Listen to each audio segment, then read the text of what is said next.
જય જીનેન્દ્ર. પેલા બધાને આપણે સાધુ વંદના ચાલુ છે, એમાં આપણે 55 અને 56 ગાથા આપણે આજે પેલા જોઈએ છે. જે ગાથા છે, ગૌતમાદિ કુંવર સગા અઢારે ભ્રાત, સર્વ અંધક વિષ્ણુ ધારિણી જ્યારી માત, તજી આઠ અંતે ઉરી કાઢી દીક્ષાની વાત, ચારિત્ર લઈને કીધો મુક્તિનો સાથ. આમાં છે બીજી લાઈન છે, બુક હોય તો ખોલો એટલે તમને વાંચવામાં સારું પડે. ગૌતમાદિ કુંવર સગા અઢારે ભ્રાત. ગૌતમ કુમાર એટલે આપણા ગૌતમ સ્વામીની આ બીજા ગૌતમ કુમાર છે.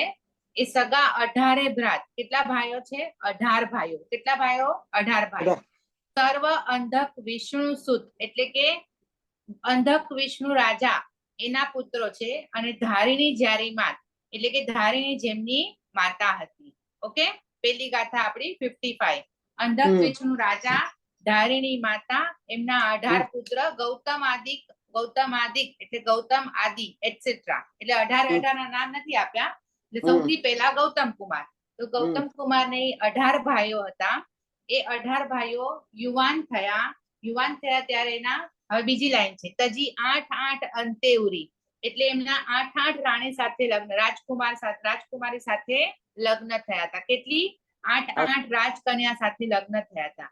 હવે એકવાર એમની નગરીમાં નેમિનાથ ભગવાન આવ્યા. હવે નેમિનાથ ભગવાનના દર્શન કરવા આ 18 ભાઈઓ ગયા. હવે ત્યાં ગયા, એમની વાણી સાંભળી નેમિનાથ ભગવાનની અને ધન્ય થઈ ગયા. હવે ધન્ય પ્રભુની એક જ વાણી એક જ દેશના સાંભળી અને એમનો આત્મા જાગી ગયો. એમને વૈરાગ્ય આવી ગયો, એમને વિરક્ત ભાવ આવી ગયો. એટલે માતા પિતાની આજ્ઞા લીધી. શેના માટે? દીક્ષા લેવા માટે. હવે અહીંયા શું લખ્યું છે? તજી 8 અંતે ઉરી એટલે તજી દીધી એટલે છોડી દીધી. એટલે એની 8 રાણીઓને તજીને એ લોકોએ દીક્ષા લીધી. દીક્ષા લેવાના ભાવ થયા, માતા પિતાની આજ્ઞા લીધી, માતા પિતાએ આજ્ઞા આપી અને દીક્ષા લીધી. હવે પેલા એક ગૌતમ કુમારની વાત કરીએ, એવું સેમ ટુ સેમ 18 ભાઈઓનું છે. એટલે આપણે બધાની વાત નહીં કરીએ, સેમ જ છે એટલે એકની જ વાત થશે. અને એનો બહુ મોટો ઉલ્લેખ છે જ નહીં આપણા બુકમાં ક્યાંય. તો એ ગૌતમ કુમારે દીક્ષા લીધા પછી 11 અંગ સૂત્રનું અધ્યયન કર્યું. ઓકે, હવે ખાલી જ્ઞાન એકલું પણ ન ચાલે અને ખાલી ક્રિયા એકલી પણ ન ચાલે. સંયમ અને સાધનામાં જો આગળ વધવું હોય તો જ્ઞાન અને ક્રિયા બંને જોડે. બરાબર? તો જ્ઞાન તો એને 11 અંગનું કર્યું, પણ કર્મની નિર્જરા કરવા માટે સાથે ક્રિયા એટલે કે તપ કે કાંઈ પણ કરવું તો પડે. એટલે એમને છઠ, પછી અઠમ, છઠના પારણે છઠ એવું ચાલુ કર્યું. સમય જતા એને ગુણ સવ રત્ન તપ કર્યું. કયું? ગુણ સવ રત્ન તપ. તમને તપ કેટલા દિવસ ચાલે ખબર છે? Total 480, 480 days. 480 ડેઝ માંથી 407 407 દિવસ ઉપવાસ હોય અને 73 ડેઝ ખાલી પારણા આવે. એટલે એમાં ચડવાનું હોય. પેલો એક ઉપવાસ એક પારણું, એક ઉપવાસ એક પારણું, એવી રીતે 15 ઉપવાસ સુધી ચડવાનું. એક ઉપવાસ પછી 2 ઉપવાસ એક પારણું. એટલે દર મહિને બદલાય. સમજાણું? 2 ઉપવાસ એક પારણું દર મહિને આવે. એક મહિને પેલા એક ઉપવાસ એક પારણું એટલે એમાં 15 ઉપવાસ આવે ને 15 પારણા આવે. પછી બીજી વાર કરશે ત્યારે 2 ઉપવાસ એક પારણું, 2 ઉપવાસ એક પારણું, તો ઉપવાસ વધી જશે. 20 ઉપવાસ આવશે અને 10 પારણા આવશે. પછી 3 ઉપવાસ એક પારણું, એવી રીતે કરવાનું એક મહિનો. પછી 4 ઉપવાસ એક પારણું, 5 ઉપવાસ એક પારણું, એમ મહિનો કરવાનું. છેલ્લે 16 ઉપવાસ એક પારણું, 16 ઉપવાસ એક પારણું, ત્યાં સુધી જવાનું. તો આટલું કરતા કરતા 407 દિવસ એમના ઉપવાસ આવે અને 73 દિવસ ખાલી એમના પારણા આવે. એવી રીતે 16 મહિના જેને કહેવાય, અથવા તો 480 દિવસનું આ તપ ચાલે. એને કહેવાય ગુણ સવ રત્ન તપ. હવે આવું તપ ગૌતમ કુમારે કર્યું. હવે આવું તપ કરી એમનું શરીર એકદમ કૃશ થઈ ગયું, કે હાડ પિંજર જેવું થઈ ગયું. પણ આત્માનું તેજ ખૂબ હતું, કારણ કે તપનું તેજ તો આવવાનું જ છે ને. તો આત્માનું તેજ હતું. આમ એમણે આ તપ પૂરું કર્યું. હવે એટલું બધું શરીર રૂક્ષ થઈ ગયું, નિર્બળ થઈ ગયું, અશક્ત થઈ ગયું. પછી એમણે ભગવાનની આજ્ઞા લઈને શેત્રુંજય પર જઈને 1 માસ સંથારો લીધો અને એ ત્યાંથી મોક્ષમાં ગયા.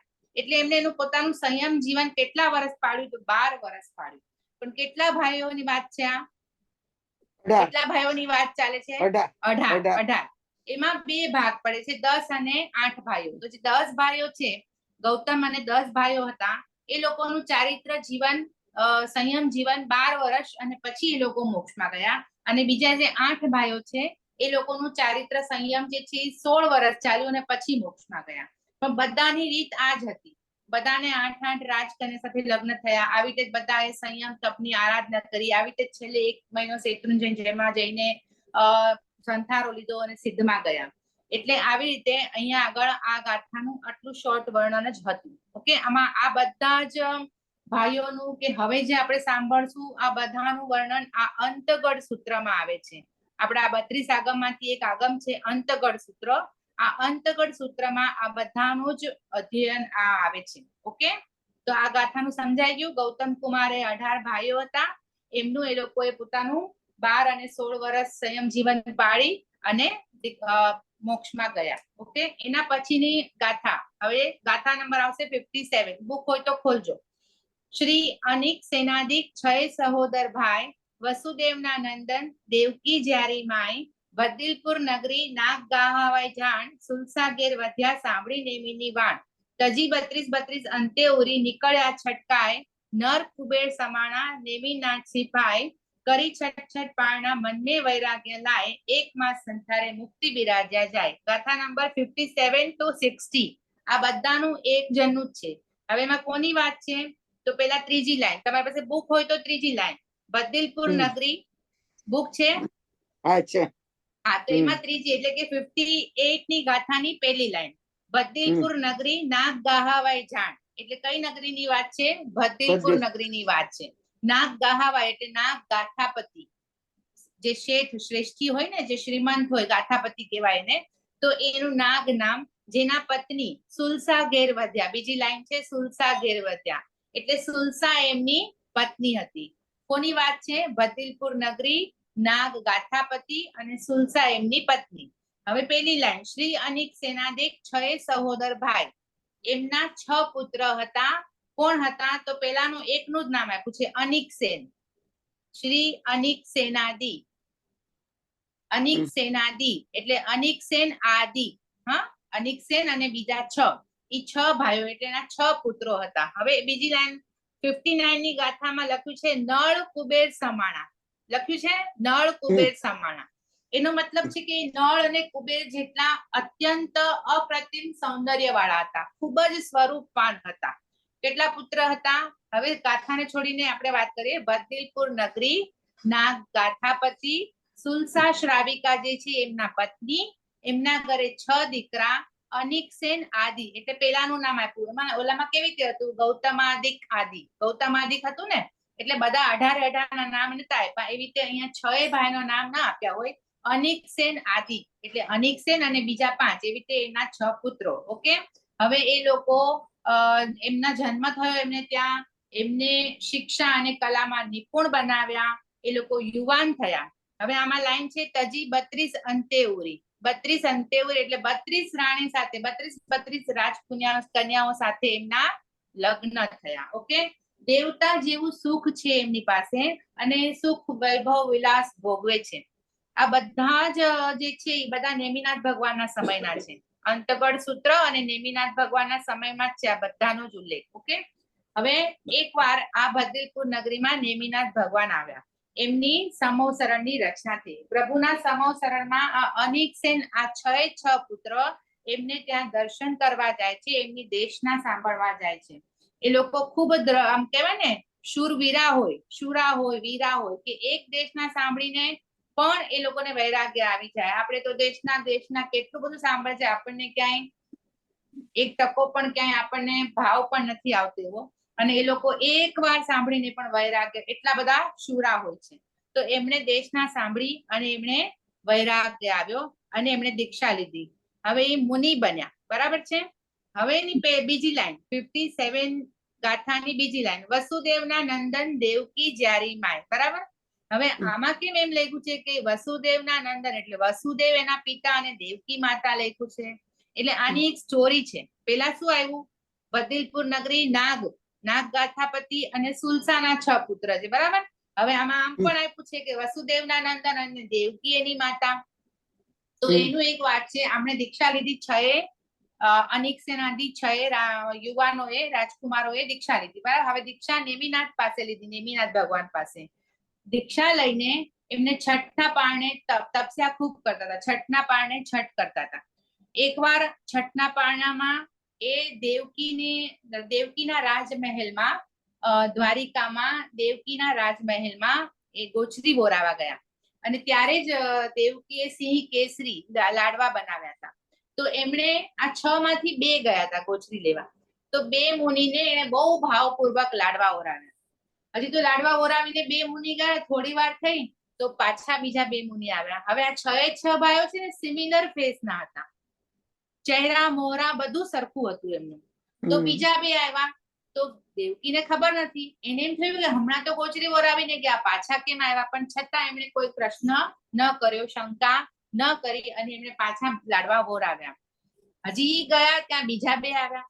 હવે એમને પણ એને ખૂબ ભાવથી ઓરાવ્યું, પણ પછી પૂછ્યું એમણે કે આ શ્રી કૃષ્ણની દ્વારિકા આવડી મોટી છે તો કોઈ શ્રાવક નથી કે તમને ગોચરી ન મળી ક્યાં, એમ કે તમારે મારે ત્યાં 3 વાર આવવું પડ્યું? કારણ કે ગોચરી આપતા પહેલા જો પૂછ્યું હોત ને તો મહારાજ ગોચરી ન ઓરાવત, એટલે એને પહેલા ઓરાવી દીધું અને પછી પ્રશ્ન કર્યો. બહુ જ વિવેકપૂર્વક પ્રશ્ન કર્યો. ત્યારે 2 સાધુએ કીધું કે અમે તો તમારે ત્યાં પહેલી જ વાર ગોચરી લેવા આવ્યા છે, પણ અમે 6 જે સંત છે, જે સાધુ છીએ, જે સરખા ચહેરા મોહરા વાળા છે, એટલે બધા અનાયાસે તમારા ઘરે 2-2 જણા આવી ગયા છે અને એવી રીતે તમારે ઘરે અમે 6 જણા આવ્યા, અમે બધા પહેલી જ વાર આવ્યા છે. હવે એમની વાત સાંભળીને એમ થયું કે આ બધાના સરખા ચહેરા છે. એકવાર એને અતિમુક્ત મુનિએ દેવકીને કીધું હતું કે તારે ત્યાં 8 પુત્રના જન્મ થશે, એ 8 પુત્રના ચહેરા મોહરા સરખા હશે. પણ દેવકીને અત્યારે એની પાસે કોઈ પુત્ર નથી. શ્રી કૃષ્ણ આવવાના હતા, એના માટે એને લાડવા બનાવ્યા હતા અને એને લાગ્યું કે અરે આ તો શ્રી કૃષ્ણના ફેસ જેવા સિમિલર ચહેરા મોહરા વાળા જ છે આ 6 મુનિ.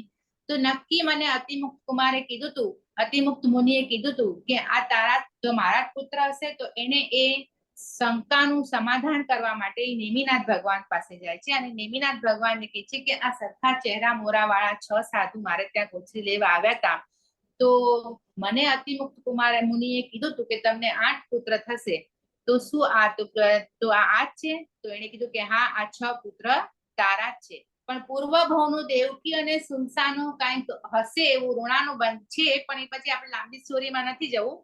પૂર્વ ભવનું એ બંનેનું હતું કનેક્શન, જેને કારણે 6 પુત્ર દેવકીના પણ ગયા સુનસાના ઘરે. એટલે એને થયું કે નેમિનાથને પ્રશ્ન પણ પૂછ્યો કે મને અતિમુક્ત મુનિએ કીધું હતું કે તમને 8 પુત્ર થશે, તો 6 આ શ્રી કૃષ્ણ મહારાજ 7મા, તો 8 પુત્ર તો શું મુનિની વાણી ખોટી? ત્યારે કીધું એમને કે તને હજી 1 પુત્ર થશે, પણ એ નાની ઉંમરે દીક્ષા લઈ લેશે. એટલે એને અંદરથી બહુ એમ થયું કે અરે મારી પાસે આટલા પુત્ર હોવા છતાં પણ મેં કોઈ પણ બાળકને બચપનમાં રમાડ્યો નહીં, મારા 7 પુત્ર હોવા છતાં મેં એક પણ બાળકને મેં રમાડ્યો નહીં. તો એ એટલો બધો અફસોસ કરતા હતા. ત્યારે એમને કીધું કે તમને 1 પુત્ર થશે, તો એને પણ એ નાની ઉંમરમાં એ દીક્ષા લઈ લેશે. એ આપણે થશે ગજસુ કુમાર, જેની સ્ટોરી આવશે 62 ગાથામાં, પણ મેં એની આ પૂર્વ ભૂમિકા બાંધી, એ પછી જોશું. પણ આ એની સ્ટોરી, એટલે એ ગજસુ કુમારની અલગ વાત છે. હવે આ જે અનિક સેન ને જે 6 મુનિ હતા, એમણે આવી રીતે પોતાનું આ તો મેં અમસ્તા વાત કરી વચ્ચે, એ ગજસુ કુમારની સ્ટોરી પછી આવવાની છે, એટલે મેં એનું તમને સ્ટાર્ટિંગ કરી દીધું. તો અત્યારે આ 6 મુનિ હતા, એમણે પોતાનું સંયમ જીવન, વૈરાગ્ય, દીક્ષા, સંયમ જીવન ખૂબ જ સરસ રીતે 14 પૂર્વનું જ્ઞાન મેળવ્યું અને 20 વર્ષનું સંયમ જીવન એને વિતાવ્યો અને પછી સંથારો લઈને મોક્ષમાં ગયા. આ બધા જે મેં વાત કરી ઈ કોના? દેવકીના પુત્ર પણ સુનસાના ઘરે હતા, ઈ 6 પુત્રની વાત કરી, બરાબર. હવે એના પછી પાછા આ બધાનું બહુ ભેગા છે અને અંતગળ સૂત્રમાં આવી રીતે એક સાથે વર્ણન છે બધાનું. એટલે હવે એના પછી છે એક 61 ગાથા.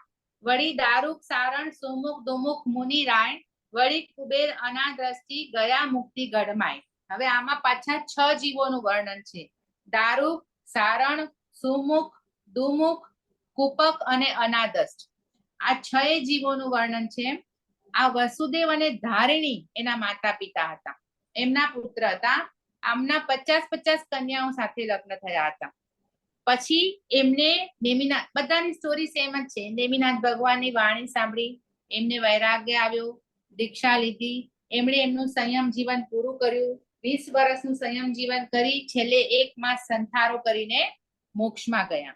એટલે આનું વર્ણન થોડું જ આવે છે, ક્યાંય પણ બુકમાં વધારે ડીપમાં વર્ણન નથી.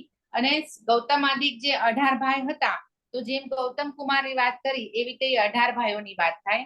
જેમ અનિક સેનની વાત કરી એવી રીતે 6 ભાઈઓની વાત થાય. અને આ દારૂક સારણ એ 6 ભાઈઓની વાત થાય.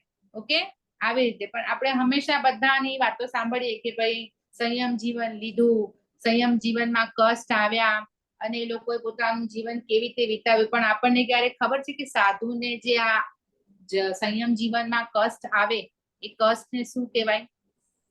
ખબર છે? શ્રમણ સૂત્ર આવડે છે કોઈને? રેખાબેન? શ્રમણ સૂત્ર તો આવડે છે. ચોથું શ્રમણ સૂત્ર, હું શબ્દ બોલું છું ખાલી. ચોથું શ્રમણ સૂત્ર છે, એમાં 1 બીહે 2 હિમ 3 હિમ 4 હિમ 5 હિમ એવી રીતે 22 આએ. હા, ફિયોની બોલ, આવડે છે તને બેટા? 22 આએ 21 આए सबले हिम 22 आए પરિણમે परिसहे हिम 22 आए परिसहे हिम એનો મતલબ ખબર છે? 22 પરિસહ એટલે પરિચય કરવો શરીર થી. પરિસહ 22 આએ પરિસહે હિમ એટલે પરિસહ. કેટલા પ્રકારના પરિસહ છે? 22 પ્રકારના પરિસહ છે. આપણે બધા જે પણ આપણે જીવન ચરિત્ર જોઈએ છે એ બધા સાધુ બને છે, સંયમ જીવન લે છે. એ સંયમ જીવનમાં એમને જે કષ્ટ આવે છે એને પરિસહ કહેવાય છે. ઓકે, એ પણ અનુકૂળ પરિસ્થિતિમાં નહીં, પ્રતિકૂળ. અનુકૂળ એટલે શું? કે આપણને ગમતી પરિસ્થિતિ હોય, આપણી માટે બધું પ્રોપર હોય તો એ આપણી માટે અનુકૂળ સિચ્યુએશન થઈ ગઈ. પણ એમની અનુકૂળ નહીં, પ્રતિકૂળ, ઓપોઝિટ. પ્રતિકૂળ પરિસ્થિતિમાં પણ એ લોકો, આપણે સાધુ, એ લોકો એટલે સાધુ, અડગ રહી અને નિર્જરાના હેતુથી, ઓનલી એન્ડ ઓનલી કર્મની નિર્જરા થાય એના માટે એ વસ્તુને એ સમભાવે સહન કરે એને પરિસહ કહેવાય. સંયમ જીવનમાં એમને જે પણ પ્રોબ્લેમ્સ આવે, જે પણ ઓબ્સ્ટેકલ્સ આવે, એને ખાલી કર્મની મારી નિર્જરા થાય એવા જ હેતુથી એને એ સમભાવથી સહન કરે એને પરિસહ કહેવાય. ઓકે, પરી એટલે ચારે બાજુથી, સહ એટલે સહન કરવું. પરી એટલે ચારે બાજુથી, સહ એટલે સહન કરવું. એટલે કે સંયમ જીવનમાં કે મોક્ષ માર્ગમાં જવા માટે રસ્તામાં તમને જે કષ્ટ આવે છે એને તમે સમ્યક પ્રકારે સમભાવે સહન કરો બધી બાજુથી, એને પરિસહ કહેવાય. કોના હોય પરિસહ? સાધુના. કોના હોય? સાધુના. આપણે આ સાધુ વંદના કરીએ છીએ તો સાધુ વંદનામાં કેટલા બધા જીવન ચરિત્રની વાત કરી, આપણે સંયમ જીવન સાધુઓની વાત કરી કે એમણે આટલા વર્ષ સંયમ જીવન પાળ્યું, આટલું સંયમ જીવન પાળ્યું. હમણાં આપણે બધાની વાત કરી. પણ એ સંયમ જીવનમાં એમને જે કષ્ટ આવે છે એ કષ્ટ આપણને ખબર છે? એમને કેટલા પ્રકારના પરિસહ આવે છે એ આપણને ખબર છે? એ કષ્ટને જ પરિસહ કહેવાય. પરિસહ સમજાઈ ગયું બરાબર? પરી એટલે ચારે બાજુથી, સહ એટલે સહન કરવું. ચારે બાજુથી સંયમ જીવનની એમની યાત્રામાં એમને જે પણ કષ્ટ આવે એને સમ્યક પ્રકારે સમભાવે સહન કરે એને પરિસહ કહેવાય. કોઈ પણ પરિસ્થિતિમાં એને કોઈ એમાં ક્રોધ ન કરે અને ફક્ત ને ફક્ત નિર્જરા થાય મારા કર્મોની એવા ભાવ સાથે એ વસ્તુને સહન કરે એને પરિસહ કહેવાય. ક્લિયર? પરિસહ એકદમ? હા, ક્લિયર ને? ઓકે. કેટલા છે પરિસહ? હમણાં જ મેં કીધું, ફિયોની 22. ઓકે, 22 પરિસહ. એટલે સાધુને આટલા પરિસહ આવી શકે છે. આપણે એક એક જોતા જઈએ. હા, સૌથી પહેલો પરિસહ એને છે ક્ષુધાનો. શેનો? ક્ષુધા. ક્ષુધા. ક્ષુધા એટલે ભૂખ. ક્ષુધા એટલે ભૂખ. ક્ષુધા, ક્ષત્રિયનો ક્ષ. ક્ષુધા એટલે ભૂખનો. સાધુ સાધ્વીને ઘણીવાર એવું થાય, નિર્દોષ કે સૂચતો આહાર કે પ્રાસુક આહાર એટલે કે જેને એને ખપે એવો આહાર ન મળે. બરાબર છે. ઘણીવાર એને કારણે ભૂખ સહન કરવી પડે, ઘણીવાર એને કારણે ઉપવાસ પણ થાય, તપ પણ થઈ જાય. તો એ સમયે ક્યારે પણ એ ક્રોધ કે એને દ્વેષ ભાવ ન આવે. સપોઝ આપણે અમારે બી અહીંયા 7 વાગે ક્યારેક સવારે લેવા આવે તો આપણે ઉઠ્યા ન હોય, જો ખબર ન હોય તો ન ઉઠ્યા હોય તો એ દરવાજો ખટકાવી ઠોકીને જાય, બેલ તો મારે નહીં, તો ઠોકીને વયા જાય તો એમને આપણા ઘરેથી ગોચરી ન મળે. એવું અહીંયા તો બહુ જ છે કે સવારે કોઈ જલ્દી વહેલું ઉઠે નહીં, તો હવે એમને ગોચરી ન મળે એ સમયે. પણ હવે તો કહીને જ આવી એટલે આપણે એલર્ટ રહીએ. પણ પેલાના જયારે મહાવીર ભગવાન અને બધાના શાસન હતા ત્યારે તો એ લોકોને આવું બહુ થતું કે ક્યારે પણ એમને સૂચતો આહાર ન મળે તો એમને ઉપવાસ થઈ જાય. કેટલા બધા ભગવાનને ખબર છે, મહાવીર ભગવાનને કેટલા મહિના ઉપવાસ થઈ ગયા હતા?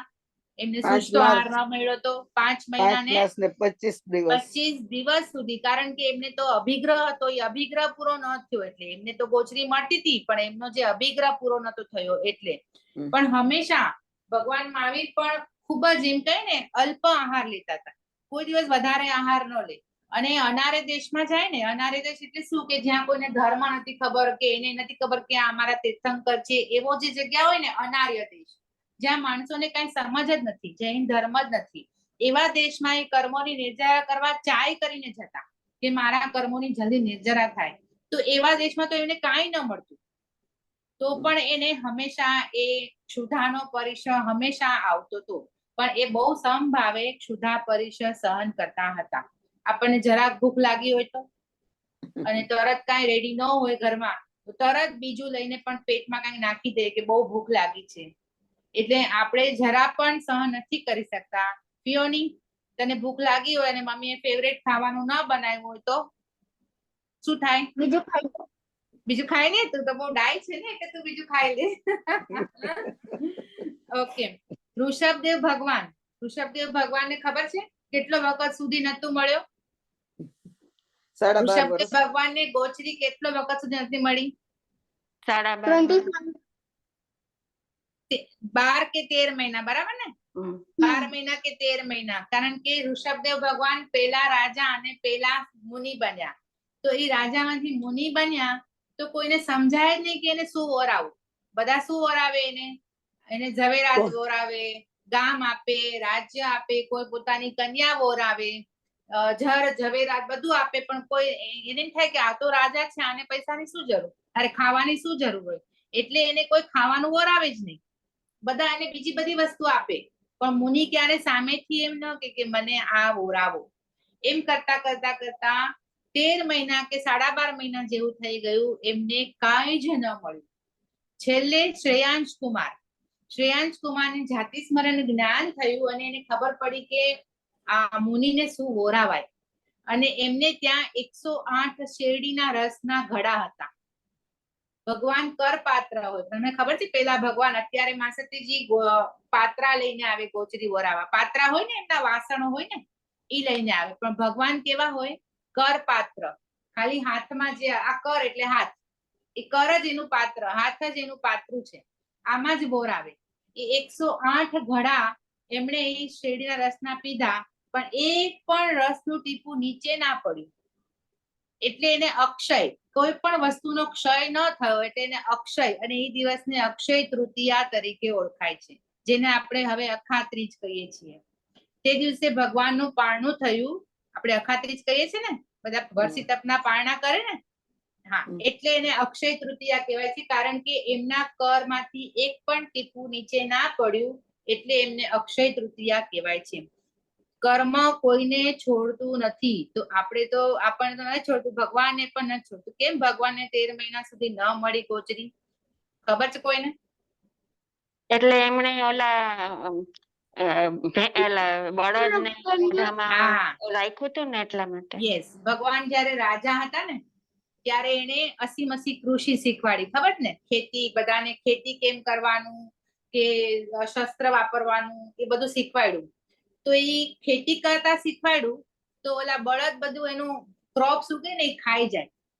તો રાજાને પૂછવા કે હવે અમે શું કરીએ? એ જમાનાના લોકો છે ને બહુ જ એમ કહે ને કે જરા જેટલું કહે ને એટલું જ સમજે, બહુ જ એવા હતા કે વધારે કઈ પોતાની રીતે વિચારે નહીં, આટલું કીધું આટલું જ કરવાનું. તો રાજાને એ પાસે આવ્યા કે અરે આપણો બધો પાક છે ને એ બળદ ખાઈ જાય છે. તો એને શું કીધું ભગવાને કે તમે એને મોઢા પર એના કપડું બાંધી દો એટલે એ ખાઈ ન શકે. હવે એને કપડું તો બાંધી દીધું, પણ થોડા કેટલો સમય માટે 13 ઘડી કહેવાય છે કે 13 કે 12 ઘડી સુધી એ મોઢું બાંધી લીધું. પછી આ લોકો પાછા આવ્યા રાજા પાસે કે બળદ તો આમાંથી રિસાઈ ગયા છે, કઈ ખાતા જ નથી, કેટલું ખવડાવે છે પણ ખાતા જ નથી. તો ઋષભદેવ ત્યારે રાજા હતા, તો કે કેમ ખાતા નથી? તો કે તમે એનું જે મોઢું બાંધ્યું હતું ખોલ્યું? તો કે ના, નથી ખોલ્યું. તો કે એનું મોઢું ખોલશો તો તમે ખાશે ને. એટલે એટલા એ લોકો સરળ હતા કે જયારે રાજાએ કીધું એનું મોઢું બંધ કરો તો એને ખોલવાનું નતું કીધું, તો એ લોકો પોતાની મેળ ન ખોલે, એટલા જ ઓલા હતા એમ એ જમાનાના લોકો. તો એમને મોઢું ખોલ્યું જ નહીં, અને એ 12 ઘડી જે એનું મોઢું બંધ રહ્યું એને કારણે એ કર્મ એમને 12 મહિના સુધીનું મળ્યું કે એમને 12 મહિના ખોરાક ન મળ્યો. આપણે તો વર્ષી તપમાં કેવી રીતે કરીએ, એક ઉપવાસ એક પારણું, એક ઉપવાસ એક પારણું, પણ ભગવાનને તો 12 મહિના કાંઈ નતું મળ્યું. એ એમનો ક્ષુધા પરિષ હતો. કયો પરિષ કહેવાય એનો? ક્ષુધા પરિષ. ભૂખ. ક્ષુધા એટલે ભૂખ. ઓકે, સમજાણું બરાબર? સમજાય છે? ઓકે. એના પછી બીજો પરિષ તૃષા પરિષ. તૃષા એટલે તરસ, પાણી. ક્યારેક ઘણીવાર આપણને મા સતીજીને સૂચતું પાણી, સૂચતું એટલે અચેત પાણી, એને જોવે ને કયું પાણી જોવે? અચેત. એ લોકો બોઇલ વોટર, ઉકાળેલું કે પછી રાખ નાખેલું? ઉકાળેલું. તો પછી એમાં નાખી દે, રાખ નાખે ઘણા લોકો, એવી રીતે કાંઈ પણ કરીને એને અચેત બનાવી દે. તો એવું પાણી ન મળે ત્યાં સુધી એમને તરસ સહન કરવી પડે, બરાબર? એના કારણે ઘણીવાર ચોવિહારા અપવાસ પણ થઈ જાય. ભૂખ, ખાવાનું ન મળે તો અપવાસ થાય, પણ પાણી બી ન મળે તો કયા અપવાસ થઈ જાય? ચોવિહારા અપવાસ. ચોવિહારા અપવાસ એટલે પાણી વગરના અપવાસ. અને એને એ તપમાં તરસ પણ સહન કરવી પડે. તરસ લાગી હોય તો પણ એ ક્યારે સચેત પાણીનું સેવન, સચેત પાણીનું એટલે કે આપણું સાદું પાણી વગર બોઇલ વોટર ન હોય તો એવું પાણી એ વાપરે નહીં, સચેત પાણી વાપરે નહીં, ગમે એટલી તરસ લાગી હોય. અને ક્યાંય એવી જગ્યાએ કોઈ પણ સાધુ સાધ્વી હોય ને, અમારે તો અહીંયા એવું હોય, મહારાજ મા સતીજી અપાસરામાં હોય ને તો પણ એ 4.5 મહિના હોય ને તો પણ રોજ એક કપલની આજ્ઞા લે કે અમને અહીંયા રહેવાની આજ્ઞા, અમને અહીંયા રહેવાની આજ્ઞા. એવી રીતે રોજ જ સવારે એવી રીતે સવારે આજ્ઞા લેવાની હોય. કોઈ પણ વસ્તુ લે ને તો એ આજ્ઞા લે. તમારે ત્યાં છે કે તમારે ત્યાં મહારાજ મા સતીજી ન હોય એવું? ન હોય. હા, અમારે અહીંયા 4.5 મહિના જો એ આવશે ને ચોમાસું કરવા તો રોજ સવારે એક કપલ આજ્ઞા દેવા આવે એમને કે તમને અહીંયા રહેવાની આજ્ઞા છે એમ, એવું હોય. તો એ કોઈ પણ વસ્તુ, હા. હવે આવી રીતે અંબળ સંન્યાસી નામ સાંભળ્યું છે? અંબળ સંન્યાસી, હા, એમના 700 શિષ્ય હતા. હવે એકવાર એક ગામથી બીજે ગામ વિહાર કરતા હતા. હવે આટલી ગરમીમાં એ વિહાર કરતા હતા, એમની પાસે પાણી કે કાંઈ જ નતું. ખૂબ તરસ લાગી હતી બધાને, ખૂબ જ એકદમ જ તરસ લાગી હતી, પણ ક્યાંય પાણી નતું. હવે રસ્તામાં એક નદી આવી, તો એને મેં તમને હમણાં કીધું ને કે આજ્ઞા લીધા વગર એ લોકો વાપરે નહીં. હવે અહીંયા આગળ નદી આવી તો પાણી થોડુંક વાપરવું હતું, પણ એ વાપરવા માટે આજ્ઞા કોની લે? ત્યાં કોઈ જ નતું. તો એને ઘણું બધું વિચાર્યું કે કોઈ દેખાય તો એની આજ્ઞા લઈને આ પાણી વાપરીએ, પણ કોઈ જ ન મળ્યું. તો એ 700 શિષ્ય અને અંબળ સંન્યાસીએ ત્યાં ને ત્યાં સંથારો લઈ લીધો અને એને તૃષા પરિષ સહન કર્યો. કયો? તૃષા પરિષ સહન કર્યો. અને ત્યાં ને ત્યાં એ લોકોએ સંથારો લઈ લીધો, પણ પાણી વાપર્યું નહીં. ઓકે, પેલું કયું હતું? ક્ષુધા. પેલો કયો હતો? ક્ષુધા પરિષ. બીજો તૃષા. ત્રીજો શીત પરિષ. શીત એટલે ઠંડી સહન કરવી. તો તમને તો વધારે જ ખબર છે ઠંડી, તમારા લંડનમાં તો. એટલે અહીંયા તો ઠંડી હોય અને મહારાજ મા સતીજી કે ભગવાનને ક્યાંય એવી ઠંડીમાં યોગ્ય સ્થાન ન મળે રહેવા માટે બી, તો એ ઠંડી સહન કરવી પડે. કારણ કે મા સતીજીના કપડા, મહારાજ સાહેબના કપડા પતલા હોય, જે પહેરે હોય બહુ જાડા ન હોય, તો ઠંડી એમને વધારે લાગે. તો એ ક્યારે પણ ઠંડી લાગે એની ચિંતા ન કરે, ક્યારે પણ તાપણું ન કરે. બોન ફાયર કરે, ઘણા લોકો ઠંડી બહુ પડે તો બોન ફાયર કરે, તો એવું તાપણું પણ ન કરે. એમને રહેવાનું સ્થાન ન મળે કદાચ ઠંડીમાં ક્યાંય, તો ઓઢવા પાથરવાનું તો નથી જ મળવાનું કાંઈ, તો એ બધી વસ્તુમાં પણ એ ઠંડીના કષ્ટ સહન કરે. તમને અત્યારે ઠંડી હોય, તમે હીટર કરશો, તમે કાનમાં રૂ નાખશો, તમે સ્વેટર, તમારે ત્યાં તો વધારે હોય, બધી તમે ફેસિલિટી મળશે ને. એ લોકો કાંઈ, હા, તો આપણા સાધુ સાધ્વી જે છે એ કાંઈ જ એવું હીટર બી નહીં વાપરે, કે કાનમાં રૂ પણ નહીં નાખે, કે સ્વેટર પણ નહીં પહેરે, કે આપણી જેમ જાડા બ્લેન્કેટ પણ નહીં ઓઢે. એ ઠંડીના પરીક્ષા સહન કરશે. ભગવાન મહાવીર હતા ને, એ ત્રિપુષ્ટ વાસુદેવ, એમનો એક ભવ હતો ત્રિપુષ્ટ વાસુદેવનો ભવ. એમના પત્ની હતા ને ત્યારે એમની સાથે એમને થોડો એ પત્નીને એમની સાથે થોડો વેરભાવ હતો. પછી તેમના પત્નીનું મૃત્યુ થઈ ગયું ને, એ વ્યંતરી દેવી બની, વ્યંતરી દેવી બની. તો એ દેવી બની અને ભગવાન મહાવીરના ભવમાં જ્યારે એ વિહાર કરતા હતા અને ખૂબ જ ઠંડીનો સમય હતો અને ભગવાન સંધ્યાકાળે ધ્યાનમાં ઉભા હતા. આ ભગવાન મહાવીર 27મા ભવની વાત કરું છું. અને એ જે વ્યંતરી દેવી, જે ત્રિપુષ્ટ વાસુદેવના ભવમાં એમના પત્ની હતા, અત્યારે એ દેવી બની ગયા હતા. કટપુતના એનું નામ હતું, કટપુતના વ્યંતરી દેવી. એમને એ ભગવાનને અત્યારે જોઈ અને એ પૂર્વ ભવનું જે ત્રિપુષ્ટ વાસુદેવના ભવનું એમને વેર ભાવ આવ્યો, દ્વેષ ભાવ આવ્યો, ક્રોધ ભાવ આવ્યો.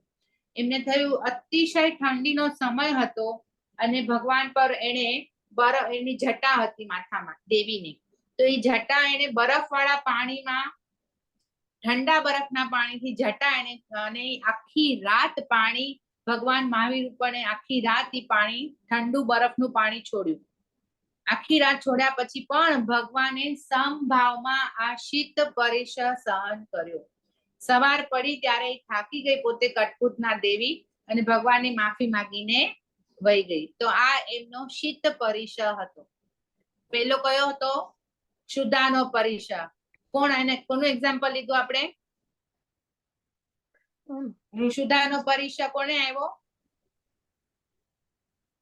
ક્ષુધાનો પરીક્ષ ઋષભદેવ ભગવાન. તૃષા, બીજું તૃષાનો પરીક્ષ કોને આવ્યો? અંબટ સન્યાસી અને એના 700 શિષ્ય. ત્રીજો આવ્યો શીત પરીક્ષ. કોને આવ્યો? ભગવાન મહાવીરને. કોને આપ્યો? કટપુતના દેવીએ.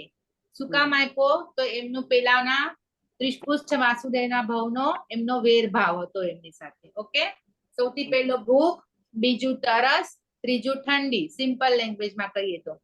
ચોથું ઉષ્ણ, ચોથો છે ઉષ્ણ પરીક્ષ. જેમ તમારે ત્યાં ઠંડી છે, અમારે ત્યાં ખૂબ ગરમી છે, એવી રીતે મહારાજ મહાશક્તિજીને ઉનાળામાં આટલી ગરમી સહન કરવી. મહારાજ મહાશક્તિજી વિહાર કરે, ચપ્પલ ન પહેરે. હવે તો કદાચ કોઈ સોફ્ટ ઓલા પહેરે છે, પણ એનો ચપ્પલ બી પેલા તો નતા પહેરતા. તો આવી ગરમીમાં એ વિહાર કરે. એમના જ્યાં રહેતા હોય એ લોકો સ્થાનકમાં, કે જે પણ સ્થાનમાં રહેતા હોય, ન ત્યાં પંખા હોય, તો આવી ગરમીમાં પંખા વગર પણ રહેવું પડે. પરસેવો થાય પણ એ નાહવાની પણ એટલી ઈચ્છા ન કરે, કારણ કે અબકાયના જીવોની હિંસા ન થાય એના માટે. તો માથા પર ઠંડા પાણીનું કપડું પણ ન રાખે, જેનાથી ગરમી આપણને ઓછી લાગે. એવું કોઈ કાર્ય એ ન કરે, સમભાવમાં ગરમીને સહન કરે. એને કહેવાય ઉષ્ણ પરીક્ષ. ઉષ્ણ પરીક્ષ છે એને બે પ્રકાર છે, એક બાહ્ય અને એક આભ્યંતર.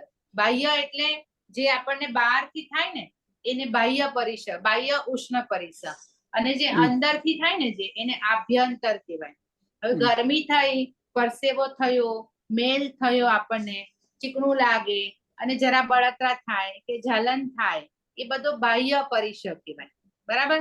પણ અગર તમે પાણી ઓછું પીધું અને અંદર ગરમી થઈ ગઈ, જેને કારણે તમને અંદર બળતરા થાય, આપણને શરીરમાં ઇન્ફેક્શન થઈ જાય. ત્યારે આપણે કહીએ ને વોટર ઇન્ટેક ઓછું થઈ જાય તો આપણને અંદર ઇન્ફેક્શન થઈ જાય. તો જે અંદર બળતરા થાય એને કહેવાય આભ્યંતર પરીક્ષ. ઉષ્ણ પરીક્ષના બે ભાગ પડે, બાહ્ય પરીક્ષ અને આભ્યંતર પરીક્ષ. હવે ગજસુકુમાર, જેની આપણે વાત મેં હમણાં તમને આપણે કીધું, વસુદેવના નંદન દેવકી જ્યારે માય, એમને 8 પુત્ર થવાના હતા, 6 એક સરખા, બધાના ચહેરા મોરા સરખા. વાત થઈ ને હમણાં આપણી, સ્ટોરી થઈ ને હમણાં. હા 6 ઈ 7માં કૃષ્ણ મહારાજ અને 8માં ગત્સુકુમાર. કીધું હતું ને મેં ગત્સુકુમારની વાર્તા હવે 62 ગાથામાં આવશે. તો હવે એક આમાં જ વાત આપણે કહું, હા એક વાત પૂછું આમાં? હા બોલો. એટલે જે આપણે આ કીધું ને કૃષ્ણ ભગવાનનું જે દેવકી માતાનું, તો એ આપણે જે હિન્દુમાં જે સ્ટોરી આવે છે એ જશોદા માતાની ને દેવકી માતાની, it looks like a similar. એટલે છે ને થોડું થોડું આ રામાયણ અને મહાભારત એવું છે કે જૈન રામાયણ અને જૈન મહાભારત છે, અને એક આપણે હિન્દુનું કહીએ તો આપણી જે જૈન રામાયણ મહાભારતમાં થોડું છે ને થોડુંક ડિફરન્ટ આવે છે. ઓકે, આપણી પાસે જૈન રામાયણ અને જૈન મહાભારત અલગ આવે છે. હવે આપણે જયારે શ્રી કૃષ્ણ મહારાજ કહીએ છીએ, જયારે વૈષ્ણવ લોકો જે છે એ લોકો શ્રી કૃષ્ણને ભગવાન માને છે. આપણા માટે શ્રી કૃષ્ણ મહારાજ નરકમાં છે, એ લોકો માટે નરકમાં નથી. એટલે એ થોડો ઘણો ડિફરન્સ ક્યાંક ક્યાંક છે. એટલે આપણી જે છે જૈન રામાયણ અને જૈન મહાભારત પ્રમાણે આપણે જવાનું. ઓકે, હવે એમના જે ગત્સુકુમારની હું વાત કરું છું. ગત્સુકુમાર જયારે બહુ એમને નાની ઉંમરમાં, જે એમને કીધું ને કે દેવકીને કીધું કે તાને પુત્ર થશે જેને તું રમાડીશ, જેમની આશા છે કે મેં એક પણ બાળકને રમાડ્યો નહીં, તો તું રમાડીશ, પણ એ 16 વર્ષે દીક્ષા લઈ લેશે, એવી વાત થઈ ને આપણી હમણાં. તો એ દીક્ષા લઈ લેશે ત્યારે એમના લગ્ન ગત્સુકુમારના સોમ બ્રાહ્મણની પુત્રી સાથે થવાના હતા. પણ એમને લગ્ન પહેલા જ એમને દીક્ષાના ભાવ આવ્યા. હું શોર્ટમાં કહું છું, પછી આપણે ગાથામાં એની ડિટેલ સ્ટોરી જોશું. આપણે એને ક્યાં ઉષ્ણ પરિષદ કેવી રીતે આવ્યો એનું માટે કહું છું. હવે એમણે દીક્ષા લઈ લીધી. દીક્ષા લઈને એ જ દિવસે એમણે કીધું કે મારે સ્મશાનમાં ધ્યાનમાં ઉભું રહેવું છે. ભિક્ષુની પડીમાં કહેવાય કે જે એકદમ જ સાધુ કષ્ટ સહન કરીને એવી જગ્યાએ ઉભો રહે કે ત્યાં ધ્યાનમાં એને કોઈ પણ પરીક્ષા આવે તો એ સ્થિર રહે, એ જગ્યાએથી હલે નહીં. એવી બધી અલગ અલગ ભિક્ષુની પડીમાં છે. તો મારે ભિક્ષુની પડીમાં ધારણ કરવી છે.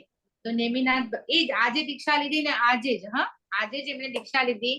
સવારે એનો તાજો લોચ થયો છે. એટલે માથામાં તાળવું પણ કૂણું છે, કારણ કે વય નાની છે, ઉંમર નાની છે, એટલે તાળવું પણ એમનું કૂણું છે. સ્મશાનમાં ઉભા રહી ગયા છે ધ્યાનમાં. જેમની સાથે એમના લગ્ન થવાના હતા એમના પિતા સોમ બ્રાહ્મણ, એ ત્યાંથી નીકળ્યા ને તો એને જોયું કે અરે આ એ જ છે જેને મારી દીકરી સાથે લગ્ન ન કર્યા, અને એમને ગુસ્સો આવ્યો. તો સ્મશાનમાં જે જીવને બાળે ને, તો જે કોલસા ગરમ ગરમ અંગારા ત્યાં પડ્યા હતા. તો ગત્સુકુમારનું જે તાળવું પોચું નરમ તાજા લોચ વાળું, કે જેમાં લોહીના ટસિયા બી ફૂટેલા હોય, વાળ ખેંચ્યા હોય, એને ત્યાંની ભીની માટી લઈ અને માથા પર આમ પાળ બાંધી કે હું વચ્ચે એને કોલસાના અંગારા મૂકું તો એ પડી ન જાય. એટલે એને પેલા એક બોર્ડર બનાવી આખી, અને એમાં તાળવા ઉપર ગરમ ગરમ અંગારા મૂક્યા. પડીમાં ધારણ કરી હોય તો ગમે એટલો પરીક્ષા આવ્યો હોય એ પરીક્ષામાંથી એ હલી ન શકે. ધ્યાનમાં જ ઉભા રહ્યા અને એ સમભાવમાં જ રહ્યા, અને ત્યાં ને ત્યાં તેઓ સિદ્ધ બુદ્ધને મુક્ત થઈ ગયા. એટલે એટલા ગરમ અંગારા, એમનું તાળવું એટલું કૂણું હોય, લોચ કરેલો હોય, જેને કારણે કદાચ લોહી બી નીકળેલું હોય, અને એમાં એ કોલસા ગરમ ગરમ કોલસાના અંગારા મૂક્યા તો એમને કેવો પરીક્ષા, ઉષ્ણ પરીક્ષા કેવો કહેવાય. આવો ઉષ્ણ પરીક્ષા ગત્સુકુમારે સહન કર્યો અને એમને પોતાનો ભાવ અને સુધારી દીધો. કેટલા પરીક્ષા થયા? ચલો 4 કોણ બોલશે?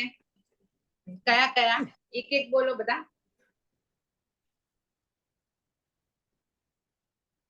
ક્ષુધા. પેલો ક્ષુધા. કોને આવ્યો એક્ઝામ્પલ સાથે? પછી ઋષભદેવ ને આવ્યો તો ઋષભદેવ ભગવાન. બીજો કોઈ બોલો. ઓકે. તૃષા. કોને આવ્યો? અનેક નદી. અંબર સન્યાસી અને 700 શિષ્ય. ત્રીજો? ઠંડીનો. એટલે શીત પરિષદ. કોને આવ્યો? મહાવીર સ્વામીને. કોને આપ્યો? વ્યંતરી, એમની વ્યંતરી દેવી. એનું નામ શું હતું? નહીં, વ્યંતરી દેવી એટલે ઈ દેવીની કેટેગરી છે. ભવનપતિ, દેવકી. વાણવ્યંતર, જ્યોતિષી, વૈમાનિક એ બધા દેવ છે, પણ નામ શું હતું? કઠપૂતના. કઠપૂતના. કઠપૂતના, હા. વ્યંતરી કઠપૂતના. પ્રકાર છે દેવીનો. તો એ કઠપૂતના દેવી કયા ભાવનું એ લોકોનું ઋણાનુબંધ હતો? એવું કયો દ્વેષ ભાવ હતો? વાસુદેવ ત્રિપુષ્ટ વાસુદેવના વાસુદેવના ભાવમાં. ઓકે, વાસુદેવના હા. ચોથો પરિશ ઉષ્ણ, ઉષ્ણ ઉષ્ણ. ગરમીના. કોને આવ્યો? ગજસુકુમાર. ગજસુકુમાર. હવે પાંચમો, પાંચ છે ટાઈમ રેખાબેન? હા, એક પાંચમું કરી દો એક પછી. કરી લઈએ પછી હા, એક કરી લઈએ પછી કન્ટિન્યુ રાખશું પછી. જી જી, હા. પાંચમો છે મચ્છર ડાન્સ. મચ્છર જે જીવો હોય ને, જીવાત હોય ને, એનો પરિશ. કોઈ પણ પ્રકારના જીવ જંતુથી થવા વાળો મુનિને કાંઈ પણ કરડે કે મચ્છર આવે તો એ મચ્છરને મારે નહીં કે ઉડાડે પણ નહીં. જીવોનો કોઈ પણ ત્રાસ થાય જીવ જંતુનો તો એ ગભરાય પણ નહીં. ઓકે. મહાવીર ભગવાન તો પોતાનું શરીર ખંજવાળતા પણ નહીં.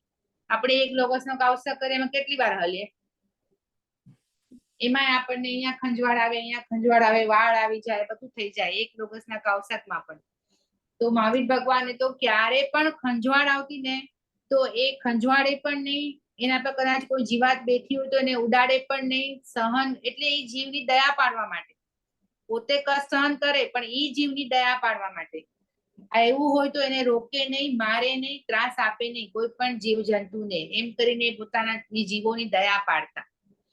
એકવાર મહાવીર ભગવાનને આવી રીતે ધ્યાનમાં ઉભા હતા તો સંગમ દેવ એક રાતમાં એમને 20 ઉપસર્ગ આપ્યા. એક રાતમાં.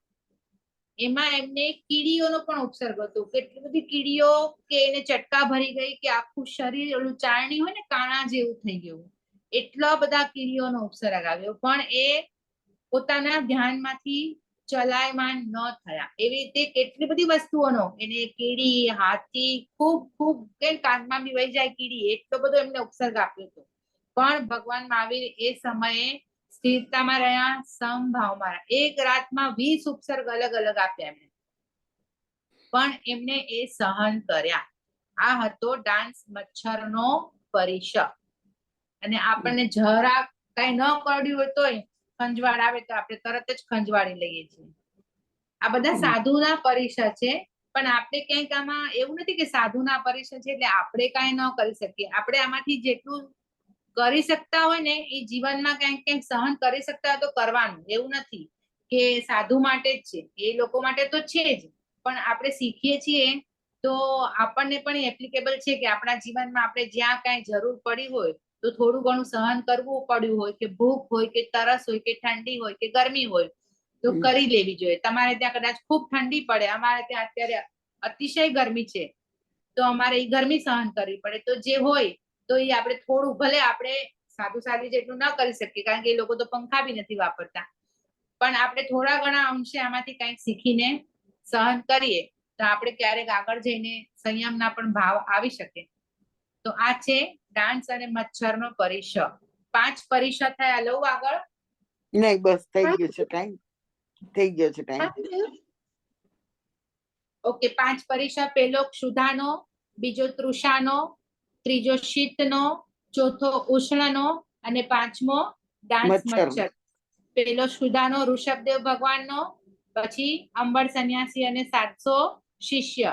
શીત પરિશ મહાવીર સ્વામીને થયો, કઠપૂતના દેવીએ આપ્યો. અને ઉષ્ણ પરિશ ગજસુકુમારને થયો. અને મચ્છરનો ને એ કોને થયો? મહાવીર સ્વામીને સંગમ દેવે આપ્યો. એક રાતમાં 20 ઉપસર્ગ આપ્યા. આ 22 પ્રકારના પરિશ છે. એમાંથી આપણા 5 થયા. આપણે ક્યારેક બીજી વાર લઈશું ત્યારે આપણે કન્ટિન્યુ કરશું. તમે આટલા 5 રિવાઇઝ કરીને બેસજો એટલે તમને સારું પડે. અને આપણી ગાથા અત્યારે પૂરી થઈ 61. સાધુ વંદનાની 61 ગાથા કમ્પ્લીટ છે. આપણે ગજસુકુમારની તો સ્ટોરી આવી ગઈ તો પછી આવી ગઈ. આ શોર્ટમાં અત્યારે કીધી, પણ 62 જે લેશે એ પછી ડિટેલમાં આવશે આખી. અત્યારે મેં તો તમને સાવ એન્ડ જ કીધો એનો, કારણ કે આપણે ઉષ્ણ પરિશ શીખતા હતા. એમની જે આખી સ્ટોરી તો એ પછી ડિટેલમાં આવશે. ભલે, સારું. હા, સારું.